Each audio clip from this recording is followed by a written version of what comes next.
സുഹൃത്തുക്കളെ, നമുക്കൊന്ന് മീനച്ചാർ ഉണ്ടാക്കാൻ നോക്കാം. അതിന് കൊഴുവയാണ് എടുത്തിട്ടുള്ളത്. കൊഴുവ 1 കിലോളം ഉണ്ട്. അത് വൃത്തിയാക്കി 2-3 കഷ്ണമാക്കി ഒന്ന് വറുത്തെടുക്കുക. വല്ലാതെ ഓവറാക്കി ഡ്രൈ ആക്കരുത്, വറുത്തെടുക്കുക. അതിനുശേഷം പതിവ് പോലെ ഒരു ചീനച്ചട്ടി വയ്ക്കുക. ഒരു 2-3 സ്പൂൺ എണ്ണ ഒഴിക്കുക. ഞാനിപ്പോൾ ഇതിന് ഉപയോഗിച്ചിരിക്കുന്നത് പാം ഓയിലാണ് കേട്ടോ, എണ്ണയല്ല. ഇപ്പം എണ്ണയിലൊക്കെ വളരെ മായം ചേർന്നതായിട്ടുള്ള അറിവ് കിട്ടിയ കാരണം എണ്ണ ഉപയോഗിക്കാറില്ല എന്ന് തന്നെ പറയാം. എണ്ണ ചൂടാകുമ്പോൾ 1 സ്പൂൺ കടുക്, 1 സ്പൂണോളം ഉലുവ എന്നിവ ചേർക്കുക. അതിനുശേഷം നമ്മൾ കായപ്പൊടിയല്ല കേട്ടോ ഇപ്പോൾ ഉപയോഗിക്കുന്നത്, കായത്തിൻ്റെ ചെറിയ കഷ്ണങ്ങൾ, ഒരു 10-15 ഗ്രാം വരുന്ന കായത്തിൻ്റെ ചെറിയ കഷ്ണങ്ങൾ എണ്ണയിലിട്ട് വഴറ്റിയെടുക്കുക.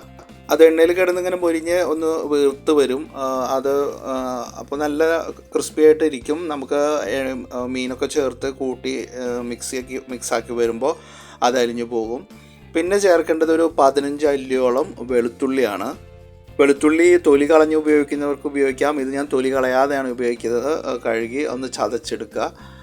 ആവശ്യത്തിന് ഉപ്പ് ചേർക്കുക. ഉപ്പ് ചേർത്ത് വഴറ്റുമ്പോൾ പെട്ടെന്ന് വഴന്ന് കിട്ടും, അതാണ് അതിൻ്റെ പ്രത്യേകത. നമുക്ക് ഉപ്പ് എപ്പോൾ വേണമെങ്കിലും ചേർക്കാം. ഞാൻ മീൻ വറക്കുമ്പോൾ ഉപ്പൊന്നും ചേർത്തിട്ടില്ല, ഒന്നും ചേർത്തിട്ടില്ല, വെറുതെ കഴുകി വൃത്തിയാക്കി വറുത്തെടുക്കുക ചെയ്തിട്ടുള്ളത്.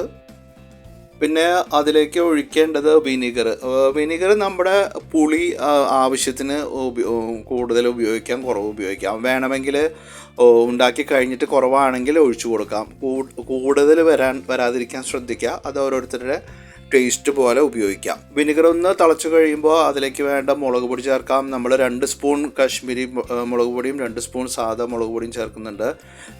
ഒപ്പം വേപ്പില ചേർക്കേണ്ടതുണ്ട് കേട്ടോ. അത് വഴറ്റിയെടുക്കുമ്പോൾ വേപ്പില ചേർക്കേണ്ടതായിരുന്നു, ജസ്റ്റ് മിസ്സായി. അപ്പോൾ മറന്ന കാരണം ഇപ്പോൾ കൂടെ ഇട്ടു എന്ന് മാത്രം, കുഴപ്പമില്ല. അതുകൊണ്ട് പ്രശ്നമൊന്നും വരാൻ പോകില്ല. നന്നായി തിളച്ച് കഴിയുമ്പോൾ നമ്മൾ വറുത്ത് വെച്ചിരുന്ന കൊഴുവ അതിലേക്ക് ചേർത്ത് നന്നായി മിക്സ് ചെയ്യുക. പിന്നെ ഇതിൽ നമ്മൾ നന്നായി മിക്സ് ചെയ്തതിന് ശേഷം ചിലപ്പോൾ എരിവ് കുറവുണ്ടെങ്കിലോ അല്ലെങ്കിൽ കളർ കുറവുണ്ടെന്ന് തോന്നുകയാണെങ്കിൽ കാശ്മീരി മുളക് പൊടിയൊക്കെ ചേർത്ത് കൊടുക്കാവുന്നതാണ് കേട്ടോ. നമ്മൾ ആദ്യം തന്നെ കുറേ ചേർക്കരുത്. ചിലപ്പോൾ ഒരുപക്ഷെ നമ്മുടെ ഒരു രുചിക്ക് വ്യത്യാസം വരുന്ന വിധത്തിൽ പുളി ചിലപ്പോൾ കൂടും. അപ്പോൾ നമുക്കിത് എപ്പോൾ വേണമെങ്കിലും ഇതിൻ്റെ കൂടെ ആഡ് ചെയ്യാവുന്നതാണ്.